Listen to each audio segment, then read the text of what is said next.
최근에 보면 여러 가지 뭐 그 다큐 프로라든지 이런 것들을 봤을 때 그리고 소셜 미디어 등을 보게 되면은 많은 분들이 반려견들 그리고 반려묘들 이렇게 동물들을 키우시는 반려인들이 많이 늘어났다라는 것들을 볼 수가 있습니다. 요즘 팬데믹 시대에 이 그 반려동물 하나 정도는 같이 사는 게 마치 트렌드인 것처럼 이렇게 많이 자리를 잡고 있죠. 제 패친분 중에서도 보게 되면 웰스콕이라고 다리 짧은 강아지가 있잖아요. 엉덩이는 토실토실하고 정말 귀여운 그 강아지를 키우시는 분 등이 있는데 그 강아지를 잘 키우고 있는 거는 상당히 좋은 부분이지만 그 강아지들이 가지고 있는 에너지 있지 않습니까?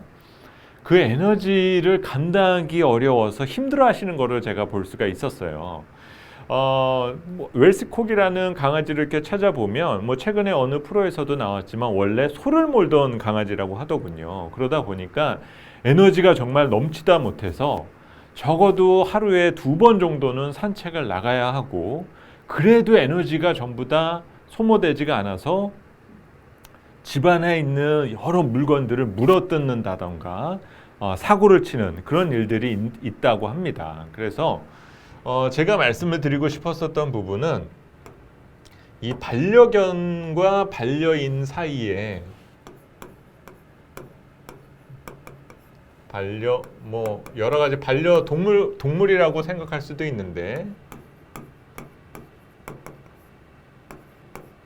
견주든 뭐 요새는 뭐 고양이들도 많이 키우시고 저도 고양이 동영상 보는 거 상당히 좋아하거든요. 힐링도 되고. 그래서 막상 또 키우려고 생각해 보면은 감당할 수 있을까? 그런 것들에 대한 걱정도 많이 하는 편이긴 합니다. 그러면 이 둘 사이에서의 차이가 힘듦이 분명히 발생이 될 거예요. 반려견은 반려견 입장에서, 반려인은 반려인 입장에서 분명히 힘듦이 느끼게 된 그 시기가 분명히 오게 될 텐데 그에 대한 가장 큰 차이가 바로 이 에너지에 대한 미스매치가 발견될 때입니다. 그러면 그럴 수밖에 없는 요인 중에 하나가 있어요. 이들의 위치를 한번 생각해 보면 무슨 주식 분석하는 시장에 반려견, 반려인에 대한 얘기들을 해놓은 거야. 생각하실 수도 있습니다, 여러분. 하지만 이 코너는 에세이, 애널리스트가 말한다라는 코너지 않습니까? 제가 일상적으로 생각하는 것들을 시장을 해석하는데, 전략을 수립하는데 녹여내는 방식에 대한 부분을 여러분들에게 설명을 드리는 거예요. 일상생활에서 일어나는 모든 일들을 가지고 우리가 투자에 대해서 대입을 해볼 수가 있다는 거죠.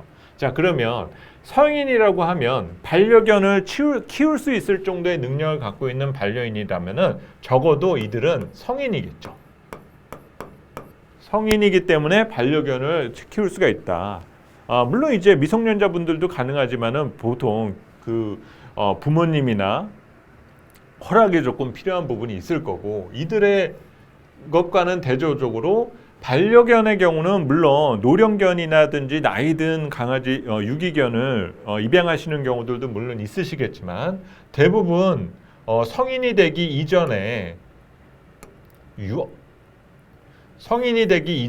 나이가 어린 태어난 지 얼마 되지 않은 아이들을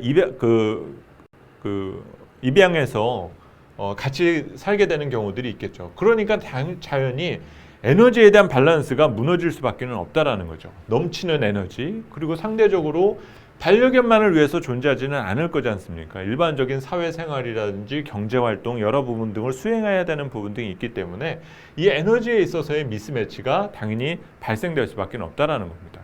그러면 이 상황을 가지고 과연 투자자와 마켓에 대한 차이로 우리가 매치를 해보면 과연 투자자는 이 둘 중에 어디에 해당되는 걸까요? 반려인일까요? 반려견일까요? 사실 이거는 주관적인 해석이기 때문에 누가 옳다라고까지 볼 수는 없는데 제가 이 구도를 가지고 나서 느낄 수 있었던 것은 반려인이 마켓의 성격이 오히려 강하지 않는가, 그리고 반려견은 투자자의 입장에 서 있지 않는가. 특히 우리가 요즘 주린이라는 표현을 많이 쓰고 있지 않습니까? 에너지가 넘쳐요. 에너지가 넘치고 투자에 대한 열정이 정말 넘쳐나고 있는 상황이다라는 거죠. 문제는 내가 그런 식으로 투자 활동을 지금 수행하고 있다라는 것을 정상이다라고 당연히 생각을 하게 될 텐데, 문제는 이 마켓이 여러분들의 에너지를 감당할 수 있는 정도냐 그렇지 않느냐를 평가한 다음에 대응을 해줘야 된다는 거죠. 그렇다고 그것이 맞지 않는다라고 여러분들이 짜증을 낸다거나 이 마켓을 이기려고만 들다 보면은 생각보다 가해지는 압력이 가해질 수도 있다라는 거예요.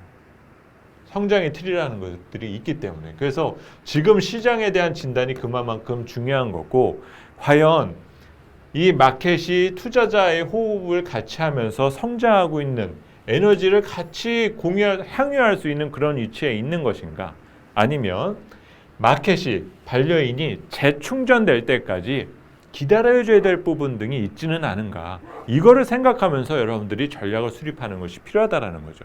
지금 우리가 어렵게 느끼게 되는 요인은 바로 그런 점이라는 겁니다. 우리한테 문제가 있는 부분이 있는 것이 아니라 이 마켓에 대한 에너지와 지금 우리 사이에 미스매치가 발생되면서 시장에서 어려움을 느끼게 된다는 거죠. 그러면 이럴 때 우리에게 필요한 것이 무엇일까요? 재충전에 대한 방법을 고민하는 것이 중요한 것인가? 아니면 우리가 방법을 고민한다고 해가지고 방법을 우리 스스로 해결할 수 있는 능력은 아마 없을 거예요. 뭐 경기부양책이 필요합니다. 뭔가 지원안이 필요해요. 유동성을 지원해 주는 것이 필요합니다. 이런 것도 우리끼리 서로 얘기해 봤자 그 방법이 가동될 리는 별로 없을 거예요. 그러면 오히려 지금 우리에게 필요한 부분이 바로 시간이라는 거죠. 재충전의 시간. 그렇게 에너지가 소진된 반려인 마켓도 시간이 지나고 나면 자연스럽게 에너지가 재충전되는 그 시기가 분명히 온다라는 겁니다. 그 타이밍에 맞춰서 내가 산책 가자 하면 충분히 호응을 해줄 수가 있고 우리가 원하는 시장에서 활동할 수 있는 그런 부분이 될 수 있다는 거죠. 그래서 조금 비약적인 내용이다라고 생각하실 수도 있는데, 지금 시장에 소진된 상황 등을 제가 여러분들에게 설명드리는 그런 부분에서 조금 비유적으로 여러분들에게 말씀을 드린 거다. 예전에 제가 데일리 시황을 약간 이런 식으로 썼었거든요. 그래서 그런 점도 여러분들이 한번 생각해 주십사 설명을 드린 내용입니다. 네.